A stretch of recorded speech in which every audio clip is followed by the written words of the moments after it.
Olá, sejam muito bem-vindos a mais um episódio do nosso Masters Talk, nosso cantinho para falar aqui dos principais assuntos de saúde e tudo aquilo que a gente tem dúvida no dia a dia. Aqui a nossa missão é trazer bons profissionais para que a gente possa conversar bastante e trazer muita informação de qualidade. Hoje eu já adianto que eu tenho 2 convidados, pois é, mas não vou apresentá-los antes da nossa vinheta não. Então, roda a vinheta aí pra gente.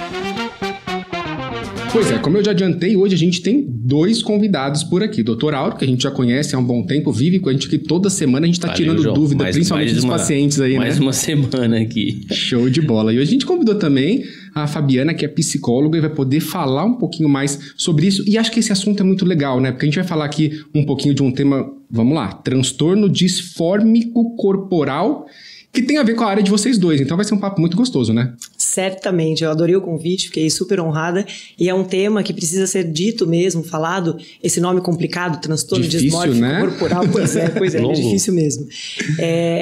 Se a gente não fala dele, a gente não compreende o que grande parte da população está vivendo e aí acaba passando despercebido, não como um transtorno, mas como uma demanda de mudança física. Então, fiquei bem feliz. E eu fiquei muito contente quando eu convidei a Fabi. Eu não sabia que ela fazia esse tipo de análise que ela vai comentar aqui, que é a análise existencial pela logoterapia, né? Eu acho um assunto muito interessante que ela vai conversar sobre isso, porque é uma visão um pouco diferente, muito diferente da psicanálise, né? Isso, exatamente. E eu acho que cabe muito para explicar o dismorfismo corporal. A gente vai falar o que seria isso, né? O pessoal que está acompanhando já deve estar assustado lá. O que será que é isso? É mais comum do que a gente imagina. O nome é muito diferente, né? Mas no dia a dia das pessoas aí tá muito E as presente, áreas que né? envolvem a parte estética convivem com isso diariamente. Então a gente consulta paciente que a gente bate o olho e fala, tem algum grau de dismorfismo? Com certeza. E a gente tem que saber lidar com isso. E mais do que isso, por isso que eu quis te chamar, agradeço muito. Eu preciso tentar conversar isso e mostrar para as pacientes, não fazer um diagnóstico delas, mas mostrar que muitas vezes algumas pacientes não estão prontas para operar. Isso é o mais importante, né? Não é que elas nunca vão operar. Tomara que operem, mas que entendam essa situação, que entendam o que a gente vai conversar aqui hoje. Que estejam saudáveis para isso, né? Isso. Perfeito. Quem está acompanhando a gente, antes de a gente entrar ao vivo, normalmente, ou da gente gravar aqui o podcast, a gente fica batendo um papo e conversando, né? E a Fabiana estava falando para a gente aqui um pouquinho da área dela, o doutorado estava comentando, que é muito interessante. Então, para quem está acompanhando a gente, explica um pouquinho dessa área diferente que analisa aí o paciente, que tem essa diferença da psicanálise. Perfeito. A psicanálise ela é bastante conhecida, talvez a abordagem mais conhecida da psicologia, a freudiana. E o que acontece é que a logoterapia, Freud inclusive, né, e Viktor Frankl é da mesma escola de Viena de Freud, né? Então Freud fez parte da primeira escola de Viena, e aí Adler a segunda escola de Viena e Frankl a terceira escola. Então eles vêm deste mesmo lugar, por assim dizer. E na logoterapia, Frankl entendeu que o que o homem busca é sentido, né? Então ela é toda baseada na busca de sentido da vida. Ele entendeu que isso é o propriamente humano. Enquanto Freud focava na busca por prazer, ele dizia que o homem é aquele que busca prazer, Adler aquele que busca poder, e Frankl entendeu que eles não estavam exatamente errados, mas não enquanto ponto central da pessoa humana, né? Sim, claro, nós buscamos prazer, nós buscamos o poder, mas acima de tudo, e o que é próprio da nossa espécie, é a busca de sentido, a busca por sentido, o sentido da vida. Então, ele tem uma contribuição na psicologia e isso vem crescendo cada vez mais no Brasil, no mundo. No Brasil, isso vem crescendo de forma bastante significativa e por isso que eu fiquei tão feliz de poder falar de transtorno dismórfico corporal à luz da logoterapia. Né? Isso é muito legal. Muito interessante. Eu, leigamente, muito longe da Fabi, mas eu lembro de ter lido Frankl e ele falar que é o motor motriz do homem como ser humano, que ele fala bastante dessa maneira, né? A busca pelo sentido da vida, como o motor motriz mesmo. E é interessante quando você começa a ler e entender isso, você vê que faz um sentido enorme, né? E ele divide. A gente vai começar aí, conseguir... Você me corrige se está errado, né? Não, está certíssimo. Ele consegue dividir a pessoa como ser humano, que ela tem dimensões correlatas que devem estar muito bem equilibradas, uma dimensão psíquica, uma dimensão somática, uma dimensão noética. Perfeito. Isso tem que estar muito bem sincronizado um diagnóstico, talvez, do dismorfismo corporal é o desbalanço dessas dimensões, né? Perfeito. Você podia mais que explicar para nós isso daí, o que você acha disso? Com o maior prazer. Ele fala da tridimensionalidade do ser, né? Então, o ser biopsíquico noológico. Em alguns livros ele traz biopsíquico espiritual, mas não tem a ver com o termo popular do espiritual, mas sim com uma dimensão noológica, que era o que eu estava dizendo sobre o transcender. O que é o transcender, né? Não é algo místico, né? Quando a gente usa essa palavra, né? Fala, vem algo místico, né? Na hora. Assim, danou-se. Eu chamei a Fabi para falar de transcendência, porque, de fato, no dito popular isso nos confunde, mas é bastante prático até, por assim dizer, no sentido de ser, de aparecer nos nossos atos de responsabilidade do dia a dia, essa transcendência. Então, essa transcendência da saída de si, em que sentido?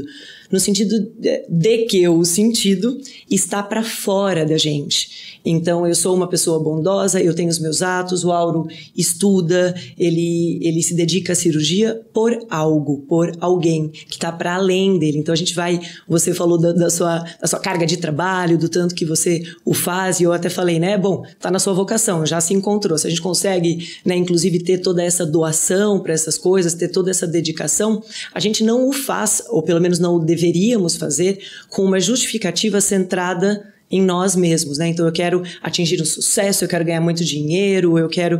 Assim, mas tá, pra quê? Né? Você tá escrevendo uma biografia, você tá sendo uma biografia nesse mundo, e o que você tá deixando aqui. E o mais legal disso, e isso é absolutamente claro, né? Isso fica muito claro no consultório, é que quanto mais o homem o faz, quanto mais o homem sai de si, mais ele se salva, mais ele se distancia das psicopatologias, das neuroses, do vazio existencial, de uma depressão. E quanto mais ele está excessivamente interessado em si, e aí o transtorno dismórfico corporal tem uma relação importante com esse egocentrismo, mas ele vai adoecendo em diferentes esferas. E eu acho que hoje em dia a gente busca muito isso, fazer sentido, né? Eu estou fazendo isso por quê? E eu vejo muitas pessoas, às vezes, adoecendo psicologicamente por causa disso. Parece que as coisas param de fazer sentido no meio do caminho.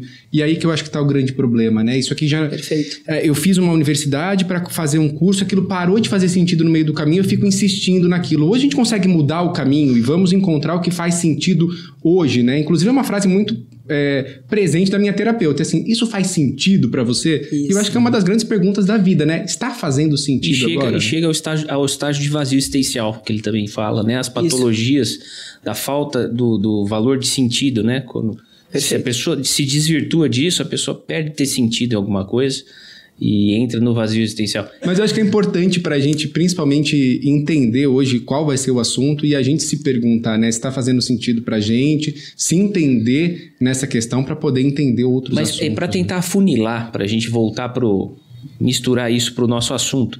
Então, hoje eu vejo e gostaria de explicar para algumas pessoas o que seria um dismorfismo corporal cruamente como sendo o seguinte: a pessoa que não está satisfeita com alguma coisa física dela e nunca estará, por um motivo de desbalanço dessas dimensões que a Fabi pode explicar. Então, é uma pessoa que ela acha que ela tem um problema no nariz, esse problema não existe, ela acha que tem, e o problema é que alguém opera isso, e o problema é que ela vai continuar tendo esse problema no nariz, porque o problema não existe. Ela tem uma fixação na dimensão somática enorme, ela não tem o balanço em falar, puta, meu nariz, eu não tenho que me preocupar só com o meu nariz está funcionando. Isso é uma coisa muito egocêntrica, eu ficar só pensando no meu nariz, né? E isso é dismorfismo corporal. E é muito mal diagnosticado isso. Muito mal. Essa é a minha grande dúvida. Onde fica a parte da vaidade ou de algo que eu quero mudar em mim e tá tudo bem, eu não gosto, eu quero melhorar, eu vou ao cirurgião plástico, e onde a gente começa a entrar, poxa, isso aqui já não é mais uma questão de estética, não é uma questão de eu querer melhorar ou transformar, isso aqui já tá virando uma patologia. Ele faz pergunta Qual bem, que é essa tênue? É a pergunta boa. Perfeito. É ótima, é ótima. É difícil você chegar nessa linha, né? Porque todo mundo tem a sua vaidade, muita gente às vezes quer melhorar alguma coisa, quer fazer uma cirurgia, um procedimento, mas quando você olha e fala, bom, isso aqui já não é mais natural, a gente precisa ter uma atenção diferenciada. Perfeito.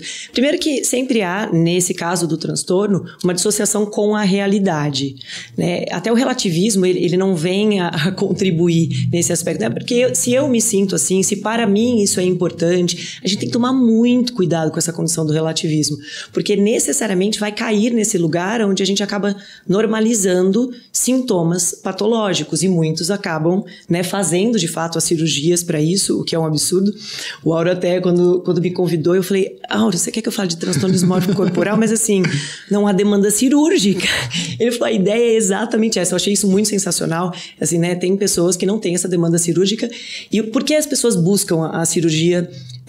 Justamente por ter essa desconexão com a realidade, elas buscam no sentido de apelos existenciais. Então, elas começam a ter um distanciamento social, elas começam a se isolar, elas começam a ter muito comportamento para cobrir aquela suposta imperfeição.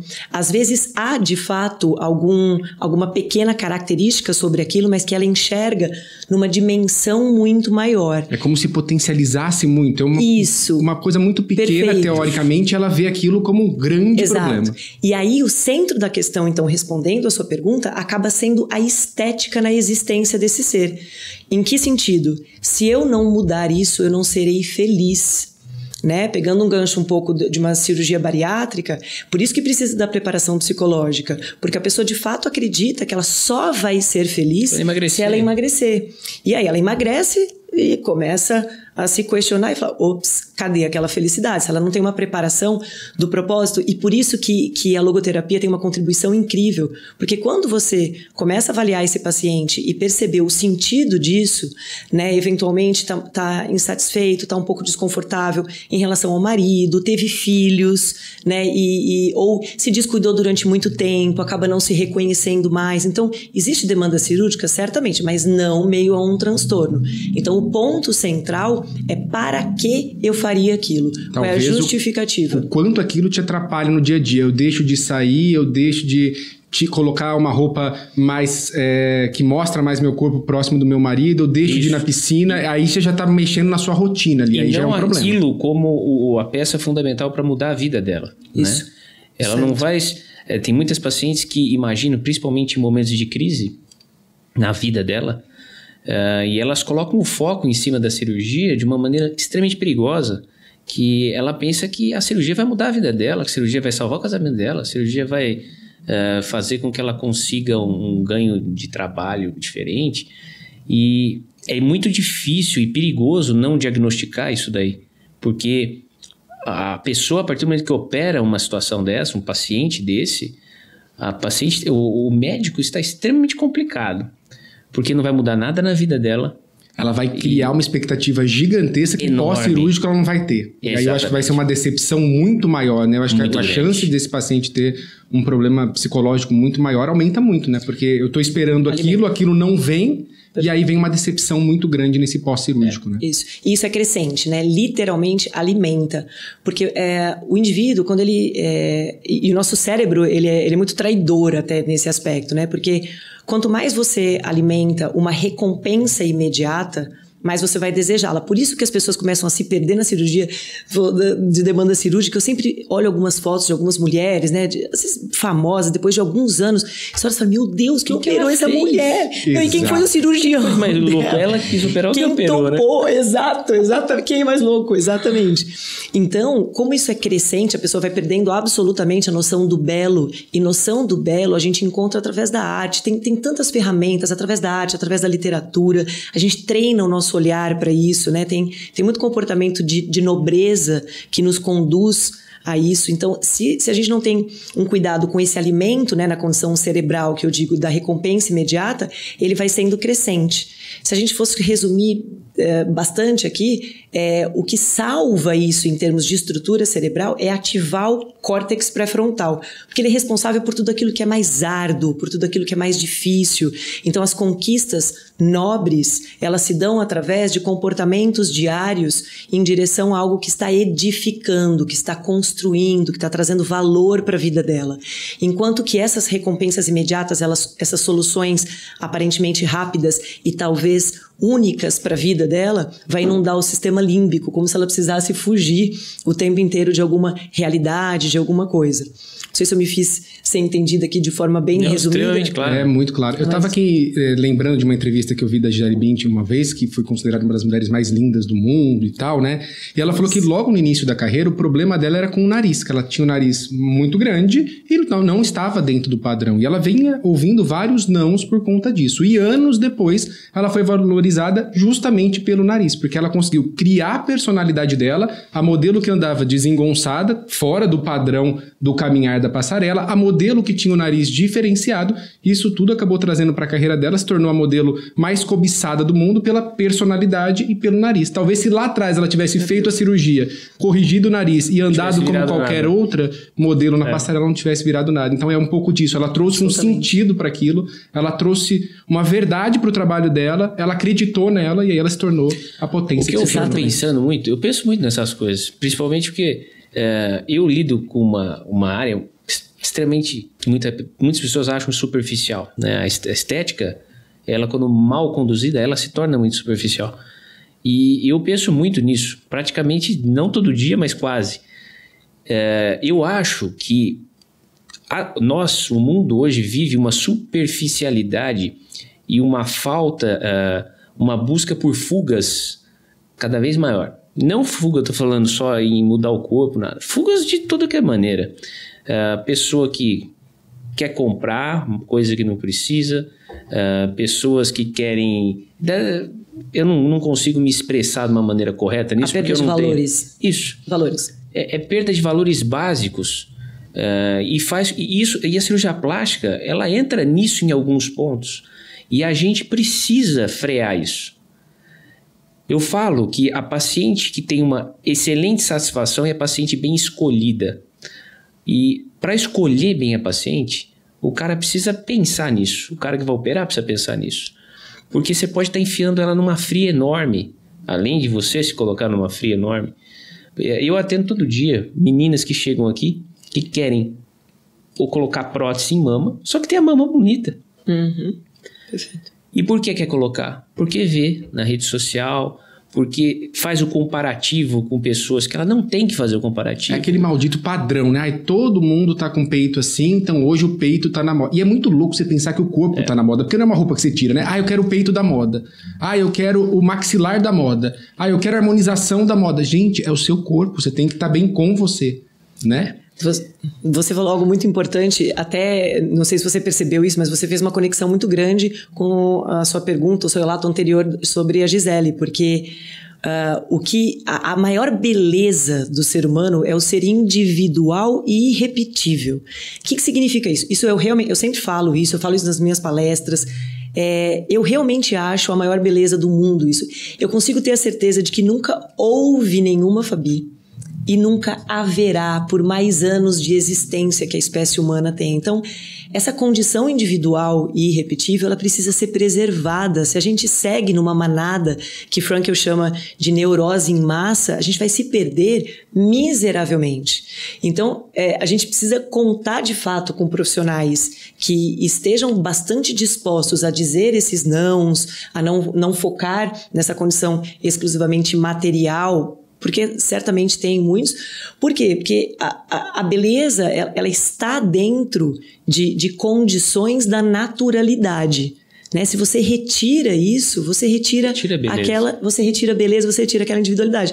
E esse cara aqui, eu espero e imagino, estudou muitos anos sobre a beleza. Então é muito legal quando você vai num profissional e ele fala, olha, aqui não tem uma demanda cirúrgica, né? Já existe muita beleza aqui, né? Porque às vezes a gente não tem realmente muita noção do parâmetro das coisas. Aí você escuta isso e fala, puxa vida, né? Isso tranquiliza um ser, ou deveria tranquilizar um ser quando não há patologia. Exato. Né? E você falou do único, me chamou a atenção, porque assim, quando a gente vai por exemplo, comprar um bem, quanto mais único ele for, mais caro, né? O ouro é caro porque é difícil de encontrar, Perfeito. a joia é cara porque é difícil de encontrar. Aí você, que é o bem mais precioso, você quer ficar igual dentro do padrão. Poxa, seja único e seja feliz estando único e sendo único, né? E é muito difícil você falar assim, o que é beleza? Define, o que é uma mama bonita? Existe um padrão físico para isso. Então, eu rebateria essa pergunta para você, porque trabalhando nessa área, trabalhando com profissionais e trabalhando com pacientes todos os dias, existe para vocês, qual que é a grande diferença em relação à beleza e padrão? Porque eu acho que o que se busca, principalmente dentro da cirurgia plástica, é assim, ó,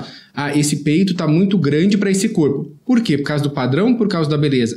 O rosto tem que ser com um triângulo perfeito, porque aqui tem que estar em harmonia com isso. Então, como chegar nesse limiar com o paciente? Ela confunde muito beleza com padrão. Porque é a maneira de você sistematizar as coisas e tentar fazer com que as pessoas não fujam muito e façam as grandes bizarrices, né? Então, existem modas de beleza. Existe, por exemplo, a gente saiu há 5 anos atrás, era muito comum e a moda eram mamas grandes. Isso veio dos Estados Unidos, né? Veio dos Estados Unidos, lá ainda é. E no Brasil, nos últimos 5 anos, isso já mudou. Todo mundo quer mama menor, mama pequena. Então, é muito volátil. Mas hoje, por exemplo, quando você avalia uma mama, a gente avalia segundo um padrão. Tem que ser assim. Porque senão você dá brecha para pessoas fazerem coisas muito estranhas. Mesmo porque dentro desse padrão a gente também tem condição de saúde, né? Se ficar muito acima do normal, você pode ter problema na coluna. Se ficou muito abaixo, você pode ter outros problemas. Então, mas você padroniza. Mas não que seja bonito algumas coisas. Entendeu? Por exemplo, uma menina que chega... Existem 3 padrões de... Vamos falar de mama só para... Existem 3 padrões de tipo de prótese de mama para resultado. Existe aquela mama totalmente natural. Existe a mama que eu chamo de sensual natural. Existe a mama artificial. O meu público é o do meio. Sensual natural. Mas existe o público para artificial. Aquela mama marcada. Aquilo é bonito? Eu não acho. E eu falo isso para o paciente. Falando, eu não acho isso bonito, não acho isso muito proporcional. Mas eu quero, dentro das possibilidades. A paciente querendo aquilo... É uma escolha. É uma escolha. Mas assim, ainda bem que eu tenho pouca paciente assim. Porque... na maioria das vezes eu arrumo algum empecilho para não fazer. A beleza é a justa proporção das coisas, né? Eu gosto muito dessa frase. Eu acho que ela fala bastante. Quando você fala da atividade contemplativa, porque nós contemplamos essa beleza que você descreve, a atividade contemplativa, ela convoca todas as faculdades psíquicas. Quando você contempla algo, você convoca os seus sentidos, a sua memória afetiva, os seus afetos, a sua interpretação. Você convoca absolutamente todas as... Então, assim, legal, olha, né? A riqueza disso, né? E hoje em dia as pessoas não param, inclusive, para contemplar, para observar, né? Acho que poucas coisas devem ser mais ricas do que você contemplar um filho. Né?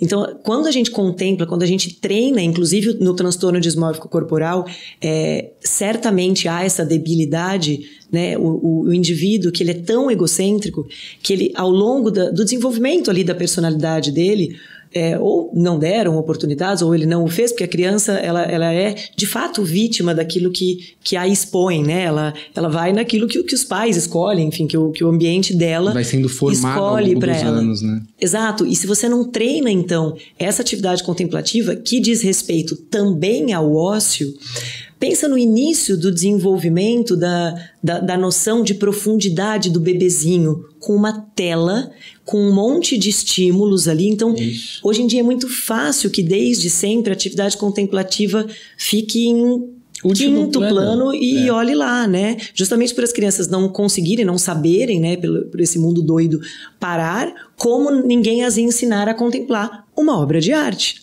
Né, em vários aspectos, né? Até no estímulo auditivo, numa leitura de poesia, em coisas... mas a criança não vai entender. O ponto não é esse, o ponto é o que ele está sendo treinado a viver. Então, quando você fala da contemplação, em relação à beleza, em relação à proporção das coisas, ela é imprescindível para todos os lados.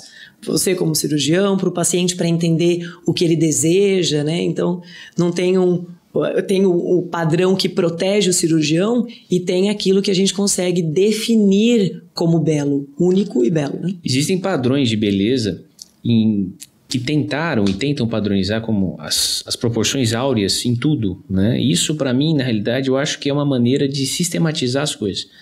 Eu não acredito que proporção áurea reflita necessariamente a beleza. Quando eu falo proporção áurea, você entende que é o que eu falo, né? Sim.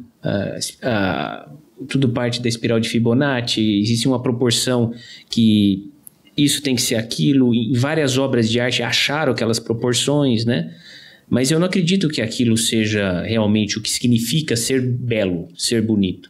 Ser belo, não dá para ser identificado, não dá para ser descrito. Eu acho que é alguma coisa que nem você falou, que você bate o olho, você se sente bem. Eu acho que é muito pobre a gente reduzir o ser humano a uma carcaça bonita. É tão gostoso quando você tá numa festa que chega e você fala, nossa, essa pessoa tem uma companhia tão agradável, e aí ela não é o padrão mais incrível, mais lindo, mais maravilhoso, mas todo mundo volta pra ela e quer conversar com ela. Ou ela chama atenção onde ela tá. Poxa, é tão maior do que aquela pessoa que passa com aquele corpo perfeito, senta do teu lado, começa a conversar e fala, vou levantar pra pegar alguma coisa porque eu não suporto ficar do lado dessa pessoa. Então acho que é essa balança. Exatamente. Porque é o conceito de beleza, bondade e verdade.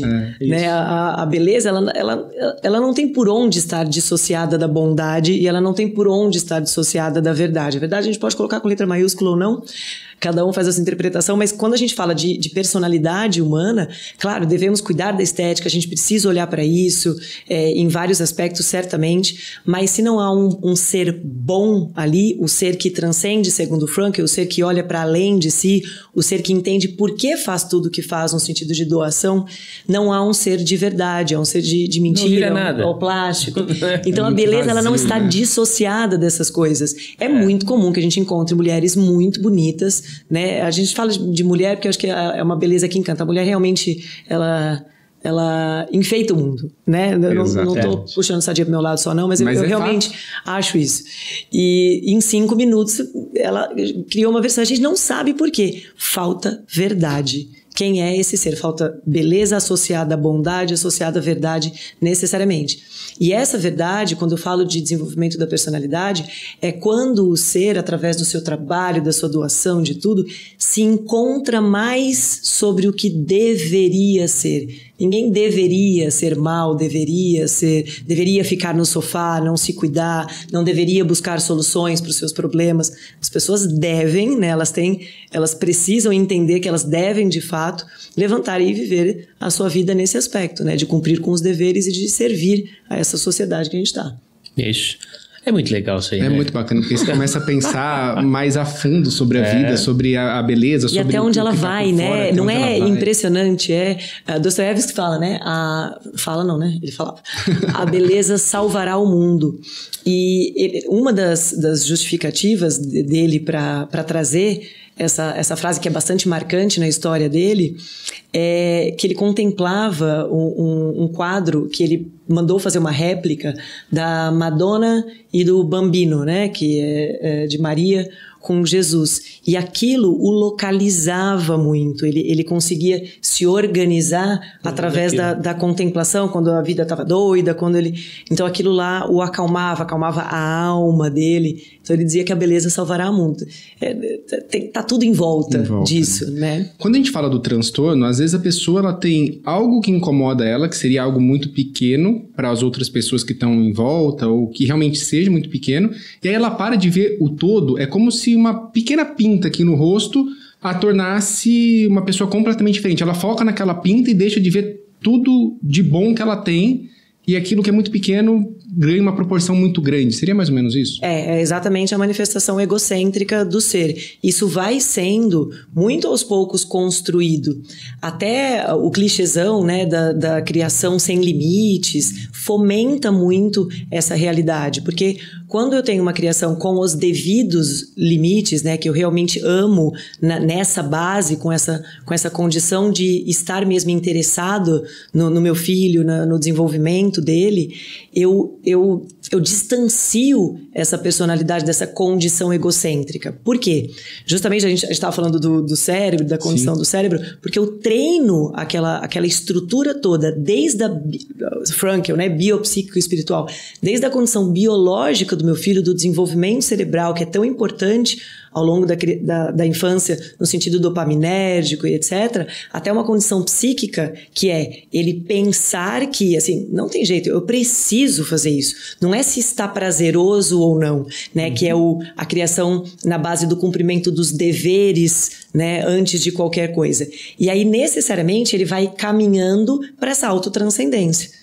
Necessariamente ele vai, por saber sofrer, que Frankl inclusive usa muito isso, né? O saber sofrer. Fundamental. Por saber viver essas frustrações, ele vai olhando para além dele, ele vai olhando para fora dele. E o quanto isso é rico e imprescindível na formação da personalidade. Então, quando você fala, a pessoa fica olhando muito para aquilo, né? O egocentrismo é como, eu sempre falo isso no consultório, né? É como se os olhos estivessem voltados exclusivamente para o próprio peito. Né? Por isso essa importância tão grande da beleza, que a gente não pode nem dizer, né, da estética, de uma coisa muito rasa.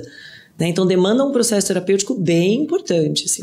No dia a dia. Agora imagina, desculpa, a minha situação. As pacientes que eu não indico cirurgia. Eu ia perguntar exatamente isso. Como que é essa frustração inicial? Porque ela chega aqui com essa expectativa. Eu tô indo lá no cirurgião plástico, que eu vou resolver o problema da minha vida. Eu tenho uma pinta que me incomoda aqui, e a hora que eu tirar ela, eu vou sair de lá feliz. E aí você percebe que não é isso. Como que é essa relação? Eu já não indico. Ela já tem uma frustração. Se eu mandar ela para o psicólogo ou mandar para o psiquiatra, ela vai ter uma segunda frustração. Porque uma pessoa é ainda extremamente imatura para entender aquilo. Então, na maioria das vezes, eu deixo em mim o não e eu procuro uma outra opinião. Né, pra ver tudo Porque mais. Talvez ela tendo 2, 3 negativas, ela vai entender que há algo errado ali com... Você aceitaria, por exemplo, eu pedir para você consultar um psicólogo? Hoje, eu acho que fazendo terapia há um tempo e com nível de terapia, eu entenderia, mas eu acredito que a pessoa que está nesse universo, onde ela acha que aquele é o grande problema da vida dela e que ela tem como resolver aquilo em 2 horas de cirurgia, eu acho que essa pessoa talvez não vai entender que o caminho é diferente. Difícil, exato, né? Absolutamente. É uma característica do egocêntrico, né? Aquilo que criticam sobre ele, né? O erro necessariamente está no outro. A impossibilidade, a vitimização absoluta, né? A impossibilidade de ter ali um médico humano, né? Esse homem, né? É um monstro. Então, ele seria, né? Mais uma fonte de frustração para esse ser. Só que o que acontece é que, de um modo geral, tendo ali de fato um transtorno dismórfico corporal, as pessoas à volta, a família, sinalizam o exagero. Né? Então, assim, essa demanda terapêutica, ela aparece necessariamente na vida. Naturalmente, talvez, né? Naturalmente. Né? E às vezes cabe, quando eu vou atender paciente jovem, porque é uma demanda bem de jovem, né? De um modo geral, assim, é o que mais acomete, né? Quando eu vou atender, a primeira pergunta que eu faço é: você está aqui porque você quer ou porque seus pais querem? Sobre essas demandas, de um modo geral, Fabi, assim, sabe, ainda bem que você perguntou, porque minha mãe quer, porque meu pai quer, perfeito. Então nós vamos aqui até onde você conseguir, né, se sentir, eu não posso dizer minimamente confortável, porque a terapia na abordagem logoterapêutica ela é bastante exigente no sentido de desenvolver as responsabilidades desse ser, mas quase que 100% das vezes o paciente fica. E eu acho que ali quando... Porque ele sofre, né? E quando vem essa resposta para você, eu acho que também é um alerta como profissional que há algo errado, né? Com certeza. Essa paciente pode não estar entendendo, mas se a família já começou a compreender a necessidade, é porque eu preciso caminhar com ela para que ela veja o que ela não está conseguindo ver, né? Perfeito, exatamente. E em proporções menores, quando ainda não é um transtorno que a pessoa vem até o consultório, existe uma indicação ali para fazer uma cirurgia, a cirurgia é feita e pós-cirúrgico. Acontece, às vezes, da paciente voltar e ela ter gerado uma expectativa muito maior daquilo tudo, e aí, ali que ela vai compreender, ficou bacana, eu corrigi alguma imperfeição que para mim ali eu queria ter corrigido, mas não é a solução dos meus problemas, eu não vou ser a Barbie ou a mulher perfeita. Acontece isso, essa relação pós-cirúrgico com frequência? Eu acho que acontece muito pouco, porque eu tenho uma tendência de colocar as expectativas das pacientes muito no lugar certo, ou até abaixo do que é para ser. Porque senão a paciente ela vai para a cirurgia com a expectativa muito alta. Todas vão. Imagina, eu estou vindo aqui operar minha mama. Eu quero ficar com a mama do que eu sempre sonhei. Eu quero um resultado rápido, o melhor possível, o quanto antes está perfeito e acabou meus problemas, né? Então, acabaram as meus expectativas corretas, colocando, por exemplo, as assimetrias que existem, os limites da possibilidade de resultado, pode isso, ó, não vai acontecer isso, vai ficar desse jeito, isso não vai mudar, Então, ela vai com uma expectativa melhor, uma expectativa mais correta, mais realista. Então, a chance disso acontecer é muito pequena. E a confiança que precisa ter no médico, né? Porque você foi para uma cirurgia, para mudar algo no seu corpo, tem que haver a confiança, como eu falei, né? Um profissional que sabe o que está fazendo. Há pouco tempo a Xuxa deu uma entrevista dizendo que ela passou por uma cirurgia e quando ela voltou da cirurgia o médico tinha feito várias intervenções que não tinham sido pedidas. Aí na época eu não sei se foi algum empresário que pediu. Você viu isso? E que ela voltou, ela falou, não tinha... outra isso pessoa. Ela falou, uma não loucura. tinha problema com a minha gordura localizada, ele tirou. Vamos atender o médico. Então, pra fazer isso, é o que o doutor falou. Isso já é uma loucura. Fazer isso na Xuxa é uma loucura e meia, né? Exato. Tem que ser muito corajoso, né? Eu não sei a veracidade dessa história, mas é muito estranho, né? É muito doido você voltar. Poxa, mas eu não pedi aqui. Eu acordei. Imagina. Eu acordo inteiro enfaixada. Quem é essa pessoa? Imagina. É um campo muito complicado de lidar, né? A pessoa nós somos muito difíceis de a gente lidar com nós mesmos. Imagina com outra pessoa, que você vai mexer no corpo dela, que ela depositou toda a expectativa naquilo. Por isso que a expectativa tem que ser a chave de tudo para mim. Primeira chave, eu sempre falo, é segurança, é indicação. Tem indicação ou não tem? A conversa começa aí. Você separa, já tem indicação. A gente vê a segurança do procedimento. Tem segurança? Dá para fazer segurança? Dá. E segundo, alinhar a expectativa. Alinhou a expectativa, a chance de ter problema é muito pequena, entendeu? E eu acho que esses 3 pontos são os principais pilares importantes. Eu acho que são muito importantes. E por isso que a gente está falando que a maturidade, ela cresce, a maturidade ajuda nisso. E são perfis, né? Então, por exemplo, o meu público, eu não tenho público de menina novinha, por exemplo. Pessoa muito nova, são poucas. Porque eu tenho um perfil de falar tudo e não colocar as expectativas lá em cima, de ser bem realista. Você fala tudo. Porque uma vez eu fui fazer uma cirurgia plástica, a hora que eu sentei na frente do cirurgião, eu saí de lá que eu quase não fiz. Ele, você pode morrer, você pode ter uma embolia, você pode não sei o que. Eu falei, mas o senhor quer que eu opere ou o senhor quer que eu vá embora? Olha, eu saí de lá preocupado, mas eu acho que é importante, né? Você realizou valores. Nossa, mas olha... Frente àquilo que é importante de verdade pra você, você foi pela negativa mesmo. Você falou, não, peraí, eu tenho alguns valores... Sem perceber. Né? Eu tenho alguns valores aqui com ele. Louco. Absolutamente louco. É que eu achei tão realista. Ó, você pode ter isso, pode ter aquilo. O risco cirúrgico é esse. Isso aqui pode acontecer. Eu vou te colocar uma meia, eu vou te enfaixar. Eu falei, gente, ele tá sendo sincero. Se ele falou que vai dar certo... Mas eu fiz. Não foi. Aliás, esse médico... Você, né? Óbvio que eu não vou falar quem é, um outro médico cirurgião plástico, uma vez ele falou pra mim que no início da faculdade, não sei se isso aconteceu contigo, no início da faculdade, até essa questão de valores e essa questão da gente olhar o paciente único, ele falou, uma vez eu fiz uma coisa que o paciente entrou na minha sala e ele tinha um nariz desproporcional, tava fora lá do padrão.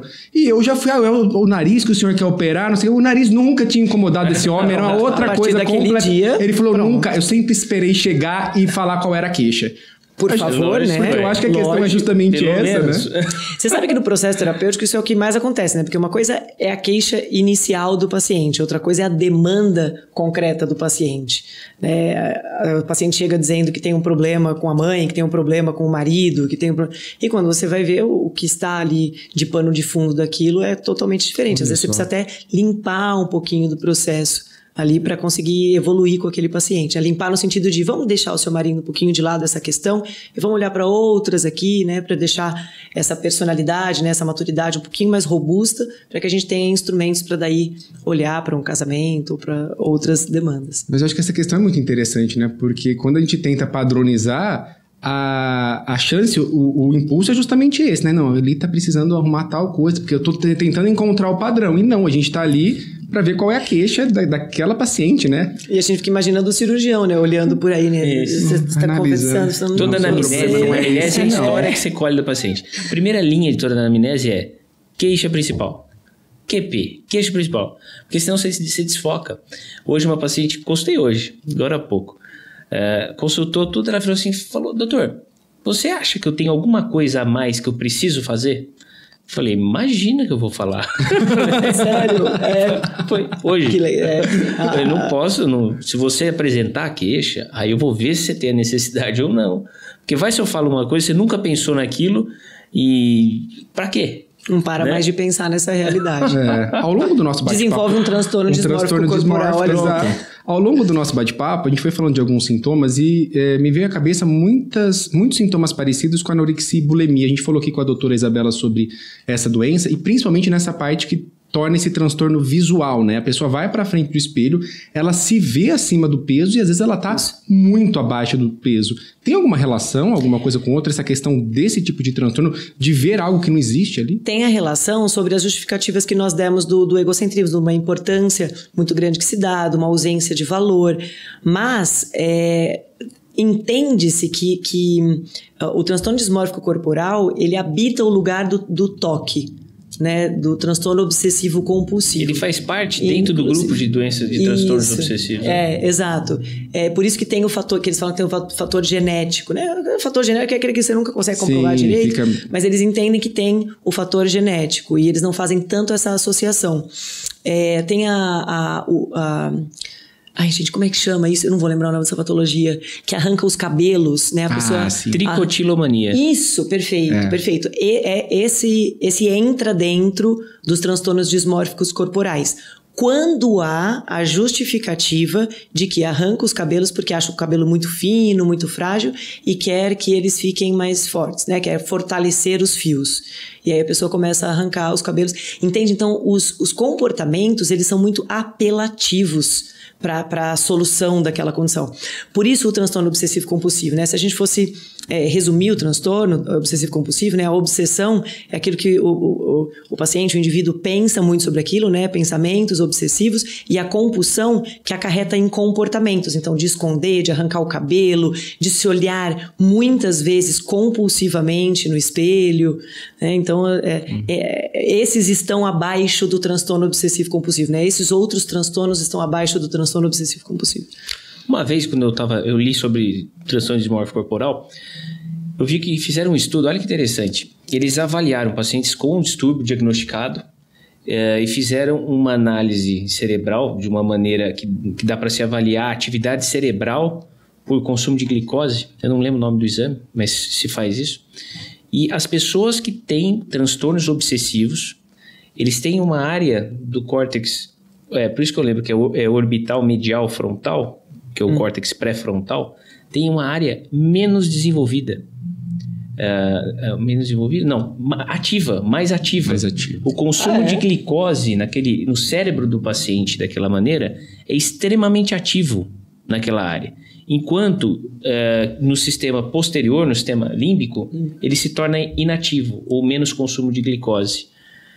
Entendeu? Então é interessante, pelo que eu lembro disso, mostra uma alteração inclusive física, patológica. Sim, e eu tô me questionando aqui por quê dessa, porque também não sei, faz sentido o contrário, né? Porque o dos prazeres, né, mais o sistema límbico, né? Então é o contrário. Será que é? Pode ser. Eu lembro que ele tem uma alteração física numa região cerebral que estavam tentando correlacionar isso com os transtornos obsessivos.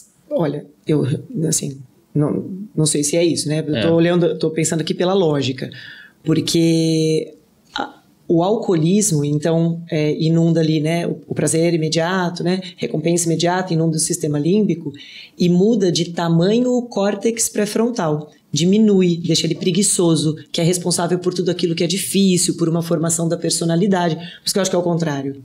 Deve ser o contrário, então. Não, né? Não, isso. Não, lógico. Não tenho certeza, mas o que eu digo é assim, tem uma alteração física. A alteração física, né? não. O córtex pré-frontal, quando existe esse alcoolismo, né, durante muitos anos, você imagina você diminuir de tamanho. Por isso que eu falo de fazer a musculação, né, do córtex pré-frontal. É muito interessante. E o sistema límbico, quanto ao uso de glicose, é exatamente o mesmo lugar do cérebro que é ativado ao uso de cocaína. Puxa, exatamente o mesmo lugar. Exatamente o mesmo lugar. Do açúcar e da cocaína. Tranquilo. E do estímulo visual de tela. Né? Absolutamente. Sabia que criancinha não pode ver tela. Não pode ver tela. Tem algumas sociedades que falam até 2 anos e tal, só que já tem trocentos trabalhos que não pode expor criança à tela. A Organização Mundial da Saúde, inclusive, proíbe até os 2 anos. Isso, proibido. Alguns trabalhos, até 10 anos, tem um limite muito grande de exposição à tela, por causa disso, de estimulação constante de um sistema, numa região cerebral, que é o sistema límbico, que deixa a criança cada vez mais viciada naquilo e diminui trocentas outras coisas, né? Pessoal, estamos caminhando para o final do podcast, já me avisaram aqui, eu ficaria mais umas 2 horas nesse papo. Maravilhoso, eu me Foi muito rápido até, né? Passou rápido demais, a gente falou quase 1 hora aqui, foi muito rápido mesmo. Só para a gente finalizar aqui dentro do transtorno, quais são os tipos de tratamento que a gente ainda não falou exatamente sobre isso? Seria tratamentos psicológicos, terapias, normalmente se associam também a medicações, às vezes há indicação, como que funciona? Pode-se fazer, e em alguns casos deve, a intervenção medicamentosa, justamente por o paciente ter muito pouco repertório para conseguir ter a força inicial para aderir ao tratamento, então é interessante alguns antidepressivos, e na psicoterapia, o início do processo, dentro do início do processo, reforçar em termos, eu falo bastante cerebrais, né? Sim. Mas é reforçar esse paciente para uma maior resiliência. Estimular esse paciente para uma maior resiliência. Então, atividades que não necessariamente estejam relacionadas ao transtorno, mas atividades que sejam mais duras, mais árduas de se executar. Então, às vezes uma atividade física todos os dias, uma rotina mais organizada, algumas tarefas de ordem intelectual, então leitura, para esse paciente ir se tornando um ser mais robusto, mais forte, mais resiliente, para que daí a gente tenha instrumentos de olhar de fato para ações mais concretas sobre o transtorno. E sempre dentro disso, na aquisição de valores, exercitando esse paciente para olhar para fora dele, para além dele, olhar para o mundo, levantar aquela cabeça, como eu falei no início, né? Sim. Levantar a cabeça e enxergar mesmo o que está à volta nele sobre a riqueza de ser ele com, a riqueza de ser ele para, né? Mas a gente só consegue fazer isso através da ordem dos valores, né? Da apresentação dos valores, nos atos de valores. Acho que esse é o grande recado que fica para quem está acompanhando a gente hoje, né? Certamente. Muito legal, né? Nossa, adorei. A gente vai acabar e vai continuar batendo papo. Pode Maravilhoso. ser? É isso então. Para vocês que acompanharam a gente até agora, nosso muito obrigado. Claro, mais um episódio aqui concluído com sucesso. Acho que a mensagem que fica é essa. Se a gente perceber que tem algo que está saindo aí do dia a dia, que está saindo dos trilhos, a gente observar mais uns aos outros e procurar ajuda. Seja ajuda médica, ajuda psicológica, quebrar completamente qualquer tipo de preconceito, porque hoje em dia, da forma como a gente vem vivendo, de maneira muito acelerada, a gente precisa assim parar e olhar um pouquinho mais pra gente, perceber se tem algo errado, qual é o caminho que a gente está tomando. Isso hoje em dia é muito necessário. Pedir para você então acionar o nosso sininho aqui no YouTube, porque você consegue receber informação de qualidade assim que elas estão indo pro ar, e claro, também acompanhar a gente nas redes sociais. Lá tem cortes incríveis que vocês vão recebendo informações também rapidinhas, porque eu sei que o dia a dia é corrido, e lá você consegue ter essas informações de maneira mais rápida e mais prática. Para você, meu muito obrigado e até o próximo episódio. Até lá!